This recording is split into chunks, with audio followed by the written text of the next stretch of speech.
Your person is not okay without you. Someone is hiding the truth. Okay, this is Marcus Aurelius, Book 1. From my grandfather, Verus, I learned good morals and the government of my temper. From the reputation and remembrance of my father, modesty and a manly character. From my mother, piety and beneficence, and abstinence, not only from evil deeds, but even from evil thoughts, and further, simplicity in my way of living, far removed from the habits of the rich. From my great-grandfather, not to have frequented public schools, and to have had good teachers at home, and to know that on such things a man should spend liberally. From my governor, to be neither of the green nor of the blue party at the games and the circus, nor a partisan either of the Pomularius or the Scutarius at the gladiators' fights. From him, too, I learned endurance of labor, and to want little,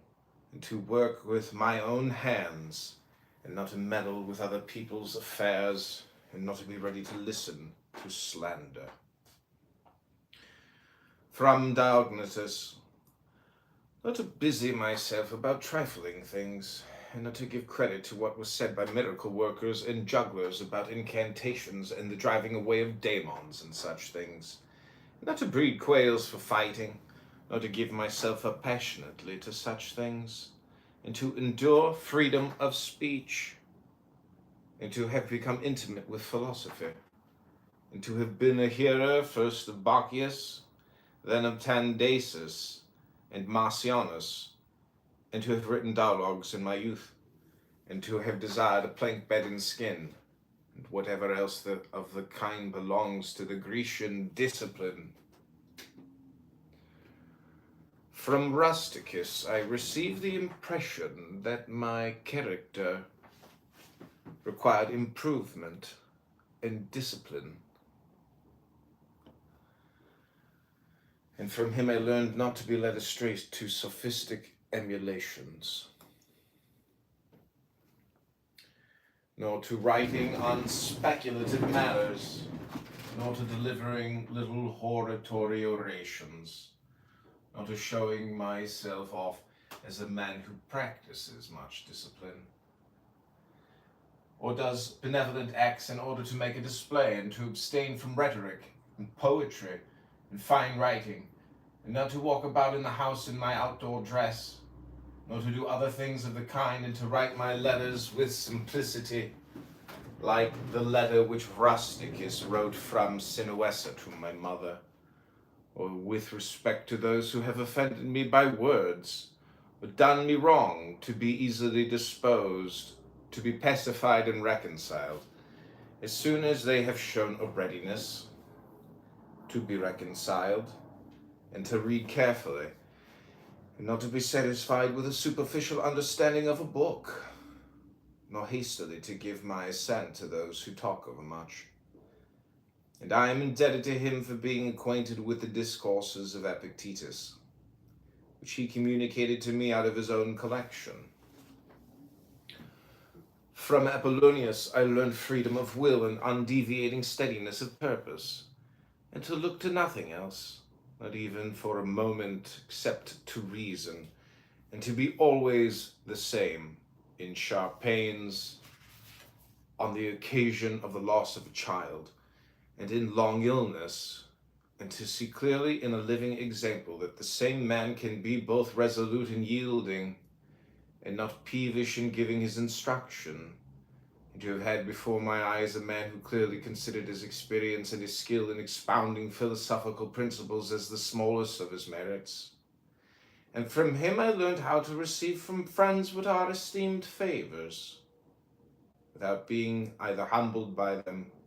or letting them pass unnoticed.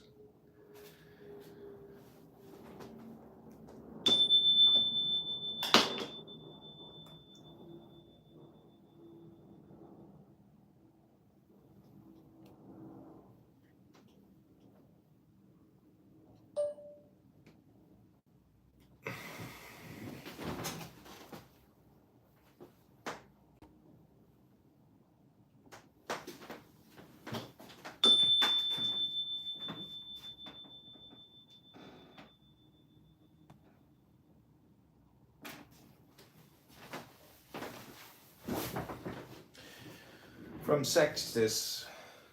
benevolent disposition and the example of a family governed in a fatherly manner, and the idea of living conformably to nature, and gravity without affectation,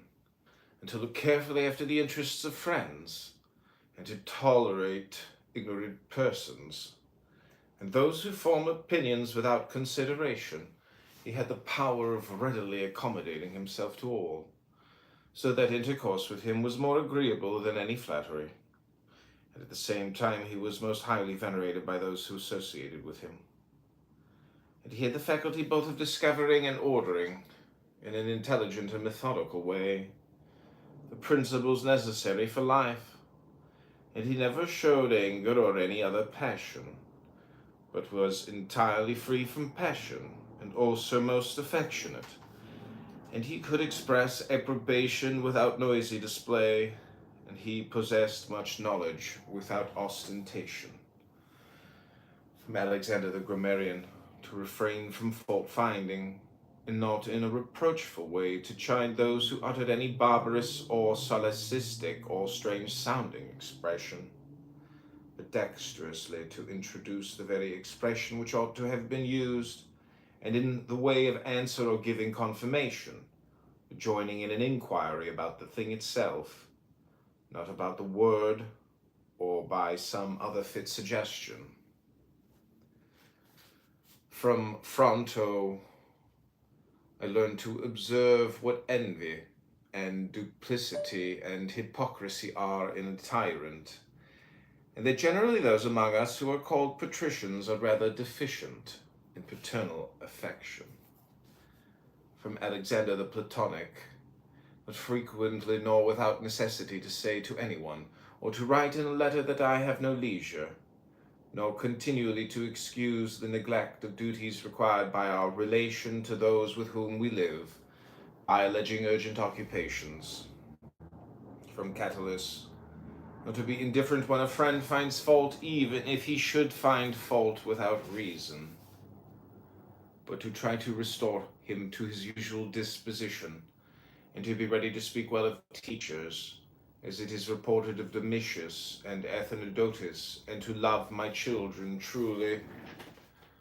From my brother Severus, to love my kin, and to love truth, and to love justice, and through him I learned to know Thracia, Helvidius, Cato, Dion, Brutus, and from him I received the idea of a polity, in which there is the same law for all, a polity administered with regard to equal rights, and freedom of speech, and the idea of a kingly government, which respects most of all the freedom of the governed. I learned from him also consistency, and undeviating steadiness in my regard for philosophy, and a disposition to do good, and to give to others readily, and to cherish good hopes, and to believe that I am loved by my friends, and in him I observed no concealment of his opinions with respect to those whom he condemned, and that his friends had no need to conjecture what he wished or did not wish, but it was quite plain. From Maximus I learned self-government, and not to be led aside by anything, and cheerfulness in all circumstances, as well as in illness, and a just admixture in the moral character of sweetness and dignity, and to do what was set before me without complaining. I observed that everybody believed that he thought as he spoke, that in all that he did he never had any bad intention, and he never showed amazement and surprise, and was never in a hurry, and never put off doing a thing, nor was perplexed, nor dejected, nor did he ever laugh to disguise his vexation. Nor, on the other hand, was he ever passionate or suspicious. He was accustomed to do acts of beneficence, and was ready to forgive. He was free from all falsehood, and he presented the appearance of a man who could not be diverted from right, rather than of a man who had been improved. I observed, too, that no man could ever think he was despised by Maximus, or ever venture to think himself a better man. He had also the art of being humorous in an agreeable way. In my father I observed mildness of temper, and unchangeable resolution in the things which he had determined after due deliberation, and no vainglory in those things which men call honors, and a love of labor and perseverance, and a readiness to listen to those who had anything to propose for the common weal, and undeviating firmness in giving to every man according to his deserts, and a knowledge derived from experience of the occasions for vigorous action and for remission. And I observed that he had overcome all passion for boys, and he considered himself no more than any other citizen, and he released his friends from all obligation to sup with him or to attend him of necessity when he went abroad, and those who had failed to accompany him, by reason of any urgent circumstances, also found him the same. I observed, too, his habit of careful inquiry in all matters of deliberation, his persistency, and that he never stopped his investigation, through being satisfied with appearances which first present themselves, and that his disposition was to keep his friends,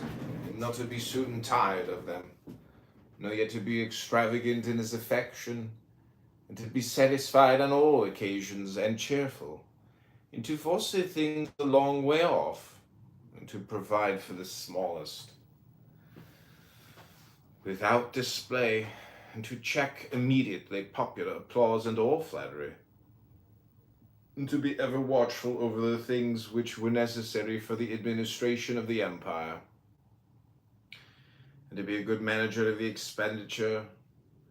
patiently to endure the blame which he got for such conduct. And he was neither superstitious with respect to the gods, nor did he court men by gifts or by trying to please them, or by flattering the populace. But he showed sobriety in all things and firmness, never any mean thoughts or action, no love of novelty, and the things which conduce in any way to the commodity of life, and of which fortune gives an abundant supply, he used without arrogance and without excusing himself, so that when he had them, he enjoyed them without affectation, and when he had them not, he did not want them. No one could ever say of him that he was either a sophist, or a homebred flippant slave, or a pedant. But everyone acknowledged him to be a man ripe, perfect, above flattery, able to manage his own and other men's affairs. Besides this, he honored those who were true philosophers. He did not reproach those who pretended to be philosophers, nor yet was he easily led by them. He was also easy in conversation, and he made himself agreeable without any offensive affectation. He took a reasonable care of his body's health, not as one who was greatly attached to life, nor out of regard to personal appearance, nor yet in a careless way, but so that through his own attention he very seldom stood in need of the physician's art, or of medicine, or external applications. He was most ready to give way without envy to those who possessed any particular faculty, such as that of eloquence, or knowledge of the law, or of morals, or of anything else, and he gave them his help, that each might enjoy a reputation according to his deserts. And he always acted conformably to the institutions of his country, without showing any affection of doing so. Further, he was not fond of change, nor unsteady, but he loved to stay in the same places, and to employ himself about the same things. And after his paroxysms of headache, he came immediately fresh and vigorous to his usual occupations. His secrets were not but very few, and very rare, and these only about public matters. He showed prudence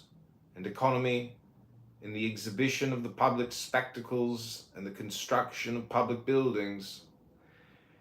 his donations to the people, and in such things, for he was a man who looked to what ought to be done, not to the reputation which is got by a man's acts. He did not take the bath at unseasonable hours. He was not fond of building houses, nor curious about what he ate, nor about the texture and color of his clothes, nor about the beauty of his slaves. His dress came from Lorium, his villa on the coast, from Lanuvium generally. We know how he behaved to the toll collector at Tusculum, who asked his pardon. Such was all his behavior. There was in him nothing harsh, nor implacable, nor violent, nor, as one may say, anything carried to the sweating point. but he examined all things severally, as if he had abundance of time, and without confusion, in an orderly way, vigorously and consistently. And that might be applied to him which is recorded of Socrates, that he was able both to abstain from, and to enjoy those things which many are too weak to abstain from, and cannot enjoy without excess, but to be strong enough both to bear the one and to be sober in the other is the mark of a man who has a perfect and invincible soul, such as he showed in the illness of Maximus. To the gods I am indebted for having good grandfathers, good parents, a good sister, and friends, nearly everything good. Further, I owe it to the gods that I am not hurried into any offense against any of them, though I had a disposition which, if opportunity had offered, might have led me to do something of this kind. But through their favor, there never was such an occurrence. There was never such a concurrence of circumstances as put me to the trial. Further, I am thankful to the gods that I was not longer brought up with my grandfather's concubine, and that I preserved the flower of my youth, and that I did not make proof of my virility before the proper season, but even deferred the time that I was subjected to a ruler and a father who was able to take away all pride from me, and to bring me to the knowledge that it is possible for a man to live in a palace without wanting either guards or embroidered dresses, or torches and statues, and such like show, but that it is in such a man's power to bring himself very near to the fashion of a private person, without being for this reason either meaner or in thought, or more remiss in action with respect to the things which must be done for the public interest in a manner that befits a ruler. I thank the gods for giving me such a brother, who was able by his moral character to rouse me to vigilance over myself, and who at the same time pleased me by his respect and affection, that my children have not been stupid nor deformed in body, that I did not make more proficiency in rhetoric, poetry, and the other studies in which I should perhaps have been completely engaged, if I had seen that I was making progress in them, that I made haste to place those who brought me up in the station of honor, which they seemed to desire without putting them off with hope of my doing it some time after, because they were then still young, that I knew Apollonius, Rusticus, Maximus, that I received clear and frequent impressions about living according to nature. And what kind of a life that is, so that so far as depended on the gods, and the gifts and help and inspirations, nothing hindered me from forthwith living according to nature.